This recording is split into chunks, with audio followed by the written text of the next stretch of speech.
bendecidos, muy bien. Acompáñenme en su Biblia a Deuteronomio 5:29. Deuteronomio capítulo 5, versículo 29.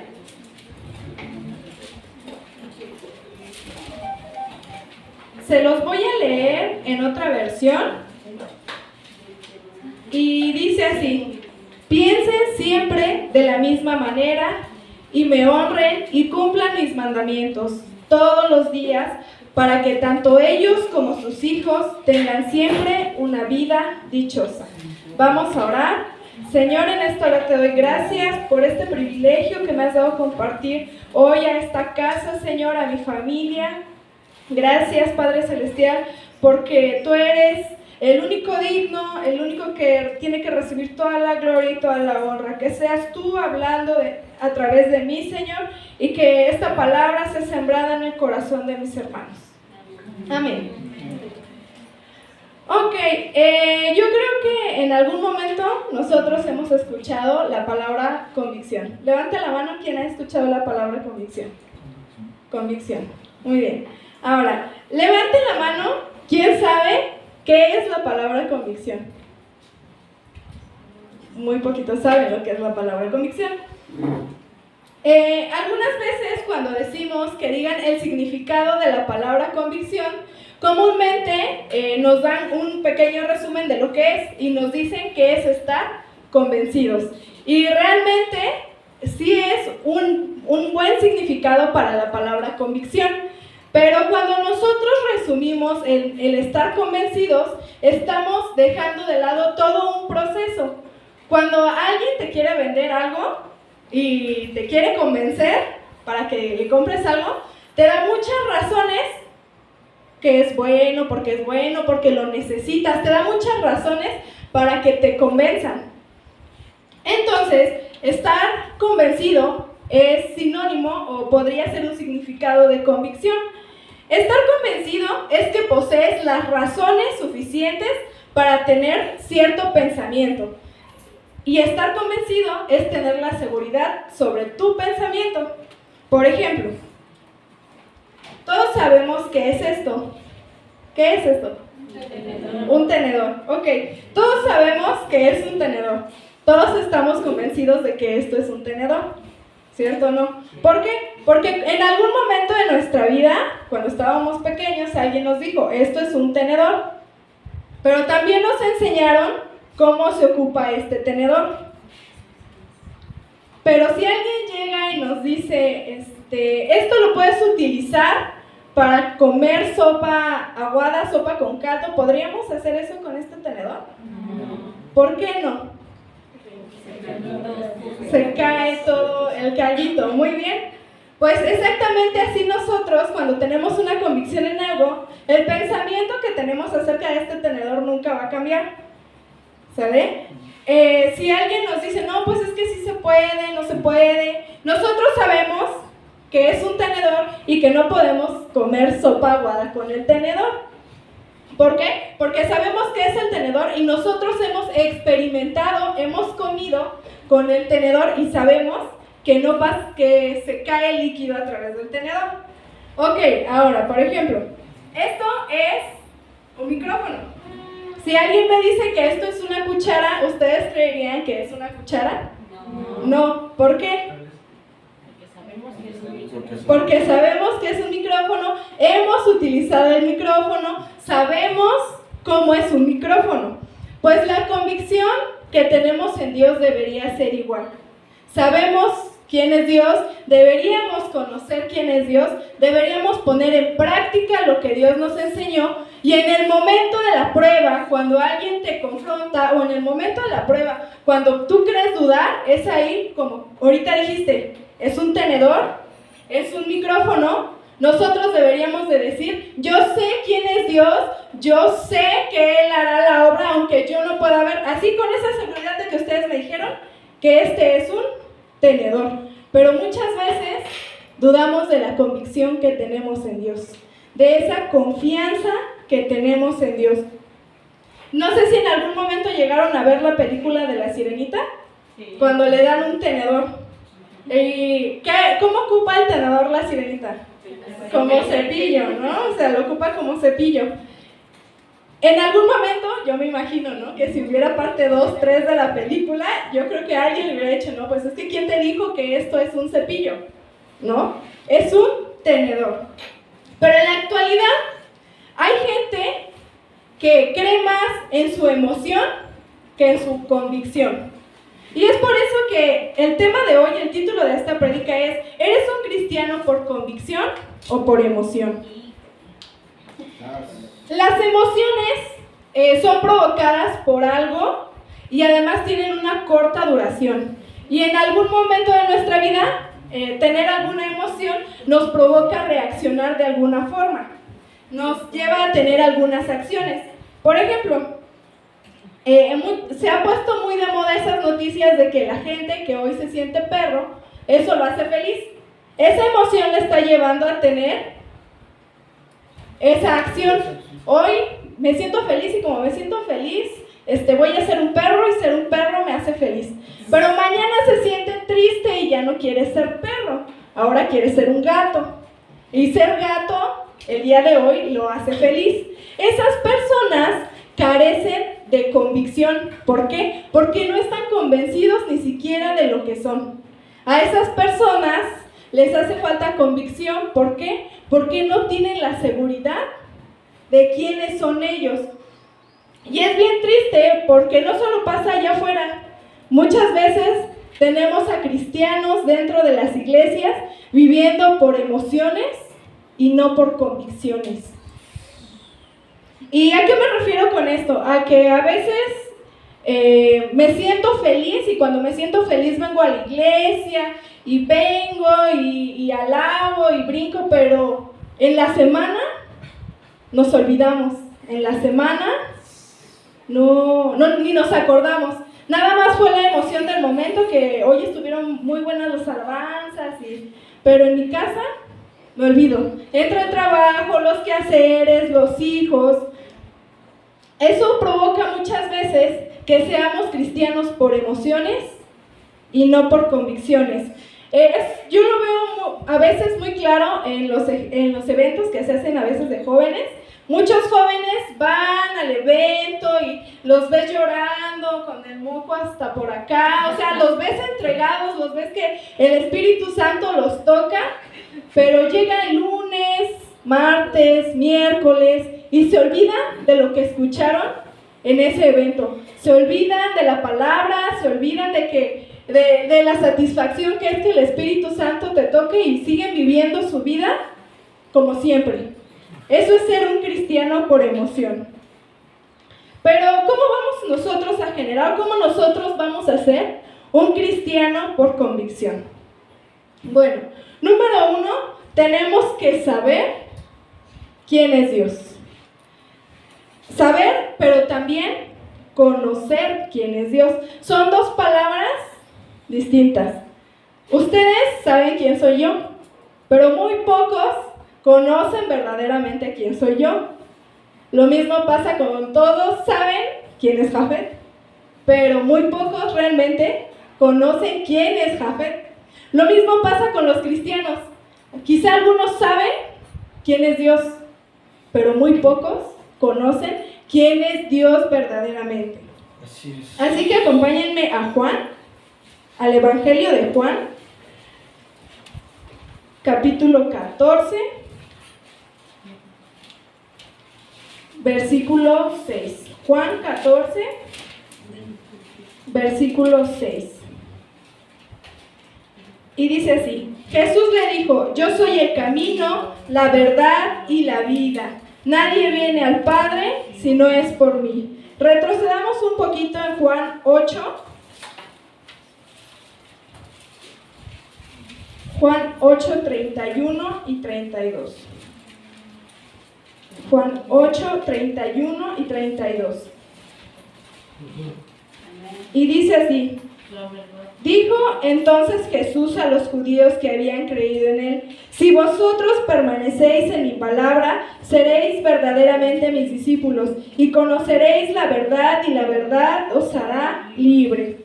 Yo creo que aquí la mayoría de nosotros ya conocemos la verdad que está en Jesús, sabemos que Jesús es nuestro Salvador, pero ¿por qué es importante conocer la verdad? ¿Por qué es importante saber quién es Jesús en nuestra vida? Porque cuando llegue el problema, cuando llegue la dificultad, no vamos a tener duda de lo que Él puede hacer en nuestra vida. ¿Por qué? Porque nosotros confiamos en Él. Sí, amén. ¿Qué tenemos que hacer para conocer a Dios? Lo primero, leer nuestra Biblia. Así es, sí, amén. Primero, hay que leer nuestra Biblia. ¿Y por qué tenemos que leer la Biblia? Porque la Biblia es nuestra guía. Ahí en Salmos, vamos a Salmos 119.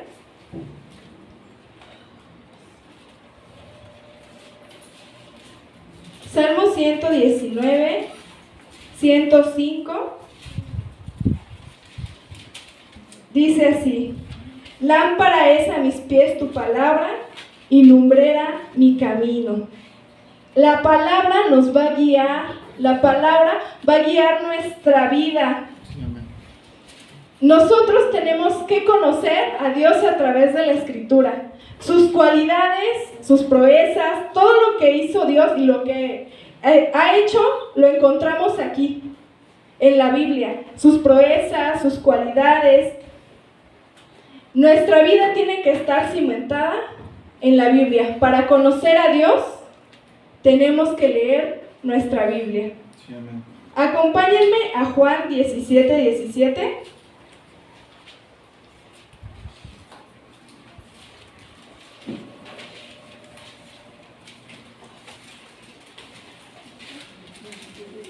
Juan 17, versículo 17, dice: santificaos en tu verdad, tu palabra es verdad. La palabra de Dios nos va a ir transformando cada día. La palabra de Dios va a ir tocando tu vida día con día. En pandemia, a mí me dio ansiedad. Sentía yo que era ansiedad, no sé. Sentía que me daban infartos, pero no era. Sentía como se me dormía mi brazo y dije, ay, me va a dar un infarto. Y no podía respirar y me sentía muy mal, me sofocaba. Pero yo dije, ¿qué hago en mis tiempos libres? Porque en ese momento pues no íbamos a la escuela. Sí me dejaban tarea, pero no íbamos a la escuela. Entonces yo dije, pues voy a empezar a leer mi Biblia. Y lo hice así como que no tenía nada más que hacer, entonces ¿qué hago? Pues leer mi Biblia, ¿no?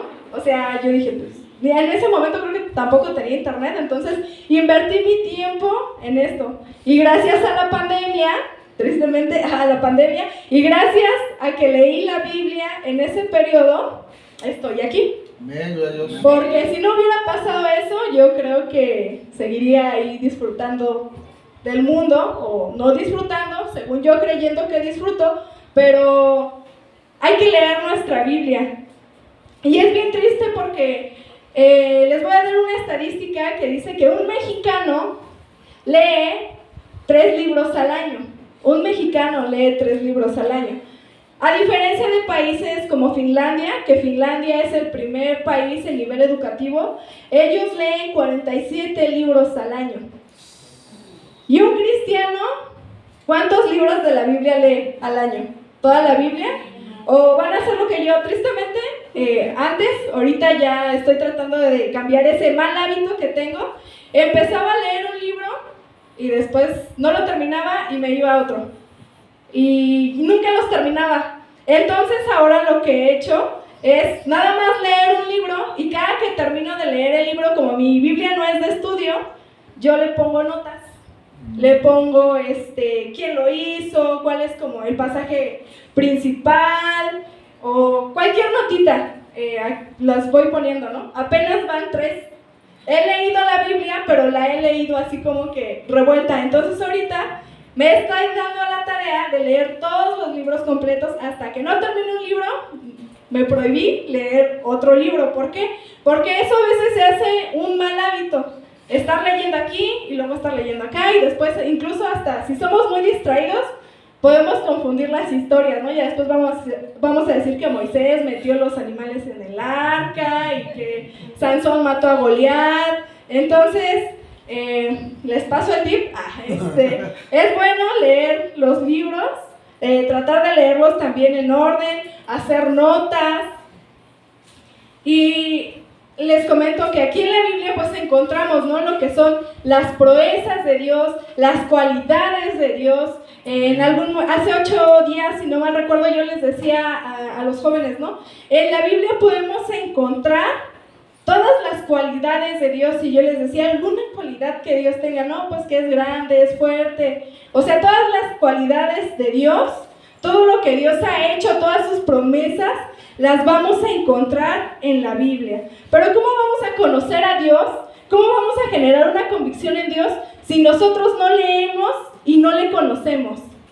¿Cómo vamos a generar esa convicción? Entonces, número 1, para generar una convicción es saber y conocer. Número 2, es poner en práctica lo que ya sabemos. Así es, amén. Como el tenedor. Cuando éramos niños, nos dijeron, y así, estoy segura que así le hacen los papás: hijo, este es un tenedor. Así hasta se lo ponen en su cara: esto es un tenedor. Ahora que el niño sabe que es un tenedor, los papás agarran el tenedor y se lo ponen al niño en su mano. Y le dice: así tienes que agarrar el tenedor y llevártelo a la boca. Pues así lo mismo tenemos que hacer con la Biblia. Sabemos que aquí vamos a conocer a Dios, sabemos que aquí está todo lo que Dios nos ha dicho. Ahora hay que ponerlo en práctica, igual que el tenedor. Vamos a Santiago, capítulo 1.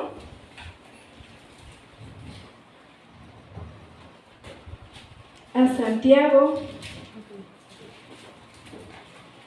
capítulo 1. Versículo 22. Santiago 1:22 dice así: pero sed hacedores de la palabra y no tan solamente oidores, engañaos a vosotros mismos. Tenemos que ser hacedores de lo que hemos aprendido aquí. Tenemos lo que leemos, lo que sabemos, lo que nos presentaron en algún momento del Evangelio. Ahora hay que ponerlo en práctica. Acompáñenme a Mateo 6. Vamos a estar moviendo la Biblia, por si no lo leyó en la semana. Vamos a andar leyendo un poco. Mateo 6, capítulo 6, versículo 6. ¿Y qué es lo que tenemos que poner en práctica? Bueno, número 1, la oración.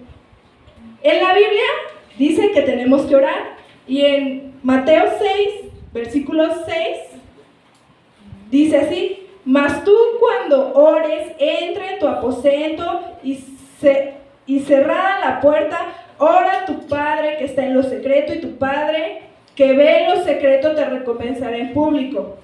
Y orando, no uses vanas repeticiones como los gentiles que piensan que por su palabrería serán oídos. Número 1, la palabra nos dice que hay que orar. Entonces, ¿qué tenemos que hacer? Orar. Muy bien. Vamos a Lucas 6.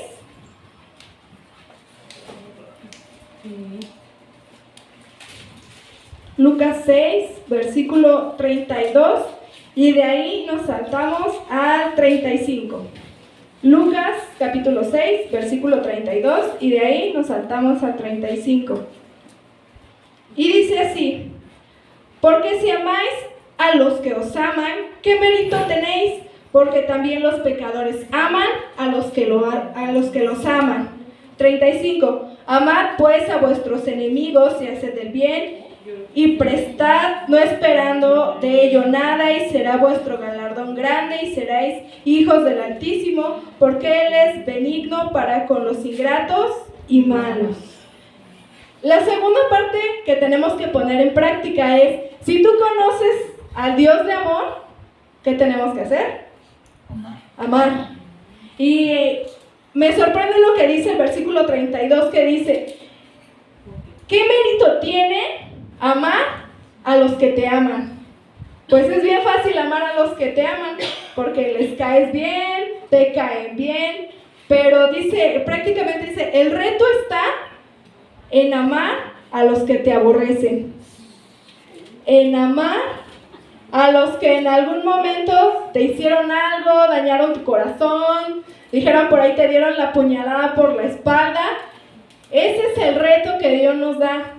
Jesús mismo lo hizo, ¿no? En algún momento alguien dijo, pues Jesús caminaba con su Judas, ¿por qué nosotros no? Nosotros en algún momento vamos a caminar con nuestro Judas. Pero Dios que nos dice, Jesús que nos enseña, amad pues a vuestros enemigos, amad pues a aquellos que en algún momento te hicieron daño. ¿Qué mérito tiene amar a los que te aman? Es bien fácil amar a quienes nos aman. Entonces, si tú conoces al Dios de amor, tienes que poner en práctica el amor que Dios te mostró aquí en su palabra. Amén. Sí, amén. Sí, amén. Vamos a 2 de Tesalonicenses.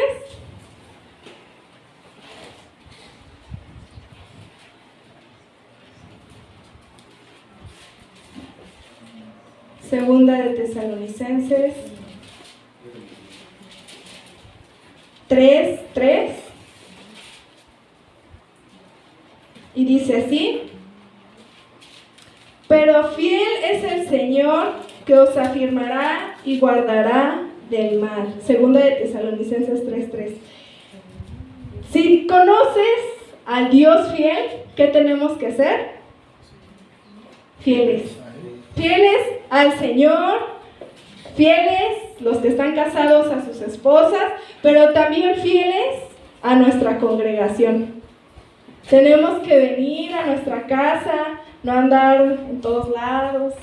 Tenemos que ser fieles a nuestra congregación. Y en la semana yo veía no me acuerdo, un TikTok creo, pero yo veía, o este video decía que los grandes empresarios, o sea, por ejemplo, el dueño de Facebook, WhatsApp, o sea, los grandes empresarios, Carlos Slim, no famosos, grandes empresarios, dicen que el 75% de estos empresarios están casados, pero solo se han casado una vez, no son divorciados. ¿Y a qué se debe esto? Bueno, en el mundo empresarial dicen que si un grande empresario traiciona a la persona que duerme con ellos, ¿qué te esperas tú como socio de esa persona? ¿Qué te esperas tú como socio de esa persona? En la iglesia, si yo digo, yo vengo a la iglesia, vamos a la iglesia y estoy aquí en la iglesia, pero allá afuera me porto mal, hago cosas que no son, ¿la gente creerá que yo soy como Cristo dice que tengo que ser? No. Lo que nosotros reflejemos allá, también reflejémoslo acá. Lo que reflejamos acá, reflejémoslo allá. Nuestra fidelidad se ve en nuestros actos, en cómo somos en nuestra casa, en cómo somos en la iglesia. Tenemos que reflejarlo también allá. Cuando también dice, ¿no? Si yo digo, no, pues aquí predico, llévate bien con tu prójimo, ámalo, y allá afuera, pues le digo al vecino de cosas, al vecino que me echa la basura, al vecino que tiene su música a las 3 de la mañana, yo quiero dormir, y ahí está con su música a todo lo que da. Pues yo tengo que tratar de moldearme a lo que dice Dios en su palabra. La práctica nos ayuda a aprender un poco más.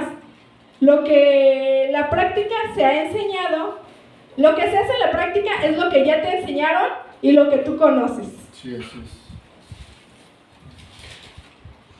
Ahora, ¿por qué es importante saber conocer y poner en práctica?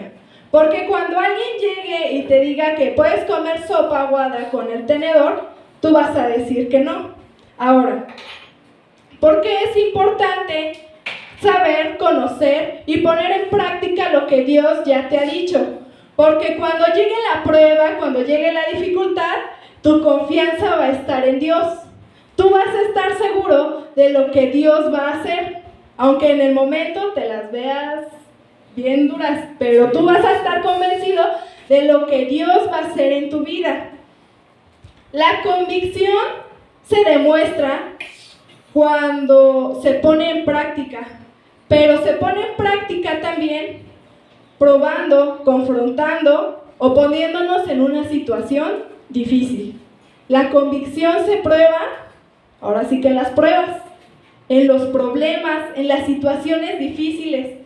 La convicción que tenemos en Dios se ve cuando pasamos momentos difíciles. Así es.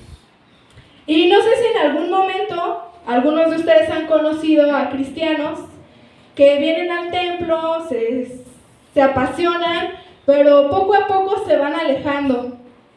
Es bien triste porque muchas veces algunos de ellos, su convicción fue puesta a prueba en una situación difícil y decidieron rendirse. No tuvieron la confianza en Dios, su convicción era débil. Sí, así es.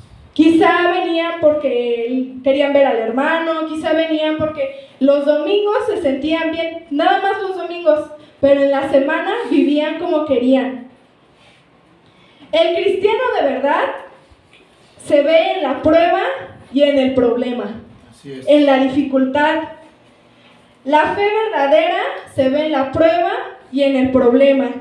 La convicción verdadera en Dios se ve en la prueba y en el problema. Así es. Acompáñenme a 2 de Corintios. 2 de Corintios 11, 23. 2 de Corintios 11, 23. Voy a darle lectura del 23 al 27. Cuando lo tengan, me dicen un fuerte amén. Amén. 2 de Corintios 11, versículo 23 al 27, y dice así: son ministros de Cristo, como si estuviera loco hablo, yo más. En trabajos más abundante, en azotes sin número, en cárceles más, en peligros de muerte muchas veces. De los judíos 5 veces he recibido 40 azotes menos uno.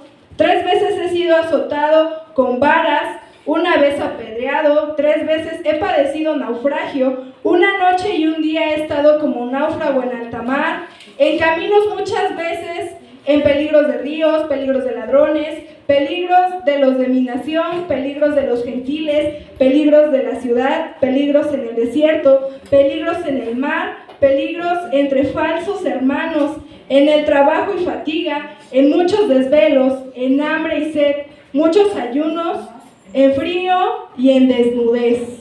Vean las pruebas, las dificultades que afrontó Pablo. Y muchas veces nosotros nada más porque al hermano no nos saludó, ya nos queremos ir de la iglesia.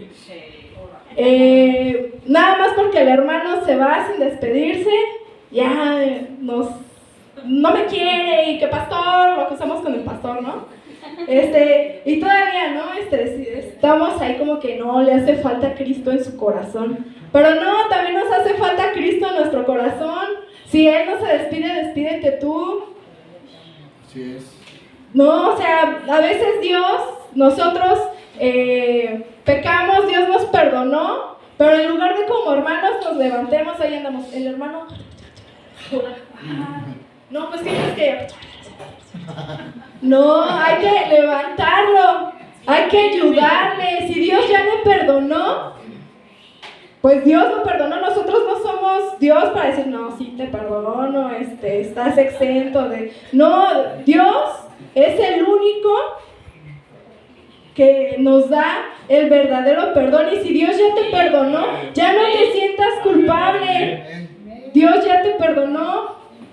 Y ahora en algún momento Dios va a tratar con las personas que te dicen que te falta Cristo en el corazón, pues también va a tratar con ellas para que Cristo llene su corazón, para evitar Dios va a tratar con los corazones. Nos falta Cristo en el corazón para evitarlos. Y una historia muy clara que vemos en una convicción que se formó es en Pedro. Acompáñenme a Mateo 26.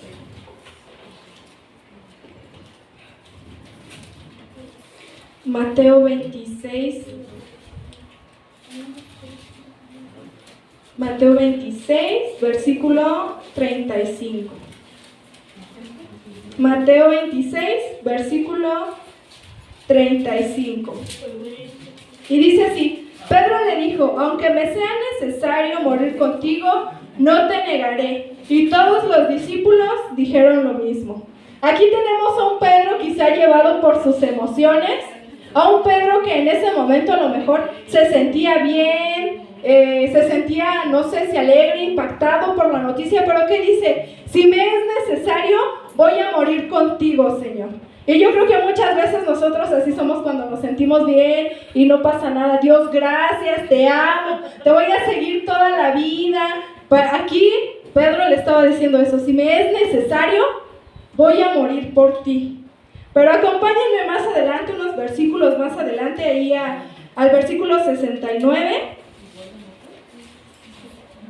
Vamos a leer el 69 y dice así: Pedro estaba sentado fuera en el patio y se le acercó una criada diciendo: tú también estabas con Jesús el Galileo. Mas él le negó delante de todos diciendo: no sé lo que dices. Hasta el 75 dice: entonces Pedro se acordó de las palabras de Jesús que le había dicho: antes de que cante el gallo me negarás 3 veces, y saliendo fuera lloró amargamente. Tenemos a un Pedro que anteriormente había dicho: Señor, voy a morir por ti. Pero versículos adelante, casi 30 versículos adelante, que dice: no, yo no lo conozco, no sé quién es, no sé, no me lo mencionen, yo no sé nada de Pedro, yo no sé nada de Jesús. Lo negó. Muchas veces así somos con nuestras convicciones. Decimos: Dios, yo te amo, cuando estamos bien, Dios, voy a estar contigo, voy a servirte toda la vida. Pero cuando llega la prueba, Dios, ¿por qué a mí? ¿Por qué eres malo conmigo, Dios? ¿Por qué eres así? Estamos haciendo lo que Pedro en algún momento hizo. Y todavía decimos: ay, ese Pedro se pasó. Pues sí, él caminó con Jesús, vio los milagros, estaba al lado de él. ¿Cómo lo pudo negar?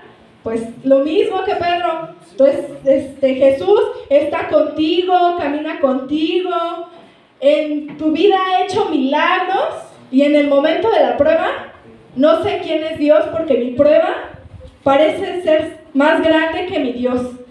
Muchas veces así somos, y es bien triste, pero déjenme decirles que algo cambió en Pedro. Fue lleno del Espíritu Santo, y ahí acompáñenme a Primera de Pedro.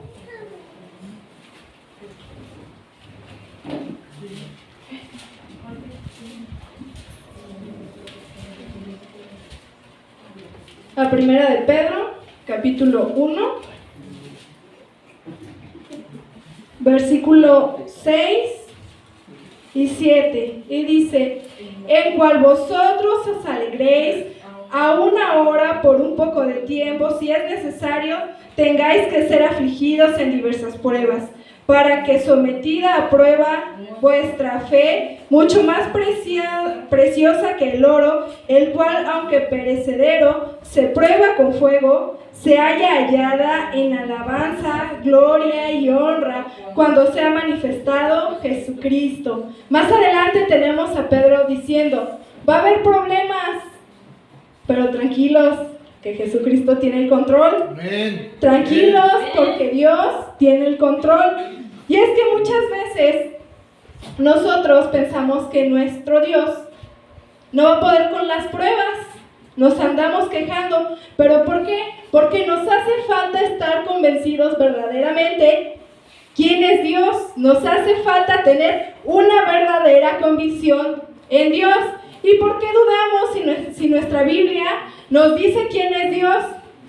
La Biblia dice que Él es el Alfa, el Omega, Él es la vid verdadera, el Mesías, el Santo, el Mediador, el Salvador, el Siervo. Él es todopoderoso, príncipe de paz, proveedor, el amor, perdonador. ¿Qué más? Piedra angular, muchas cosas que la Biblia nos dice quién es Dios.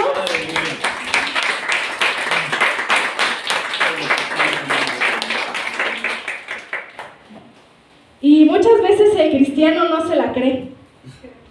O suena bien bonito, pero Todas las características vienen en nuestra Biblia, pero el cristiano no se la cree. Dios es paz y en los momentos difíciles, ansiedad. En los momentos difíciles no podemos dormir. Dios te perdona. No, pues es que todavía te das golpes de pecho y no soy digno. Dios perdona. Dios es perdonador. Él es amor. Muchas veces, yo he leído luego en Face que niños de 14, 15 años, 16 ponen, ¿no? Mi novio es mi lugar seguro, mi lugar feliz. ¿Te hace falta Biblia? Aquí vas a encontrar el lugar seguro, el lugar de amor, en la Biblia, en Dios, porque Dios es amor. Y tú como cristiano, a pesar de todo eso, a pesar de todas las pruebas, debes de tener convicción de quién es Dios. Y la convicción, ¿qué nos va a llevar? A retomar lo que dice Deuteronomio 5:29. Nuestro texto que leímos al principio y se los voy a leer. Cuando tienes convicción en Dios, siempre vas a pensar se los leo en otra versión. Cuando tienes convicción en Dios, siempre vas a pensar de la misma manera y vas a honrar a Dios y vas a cumplir sus mandamientos todos los días para que tanto tú como tus hijos tengan una vida dichosa. Pero hay que generar una convicción en Dios. Yo dejo este lugar, espero que Dios haya hablado a sus vidas y le dejo el lugar al pastor. Gracias. Un fuerte aplauso a Dios.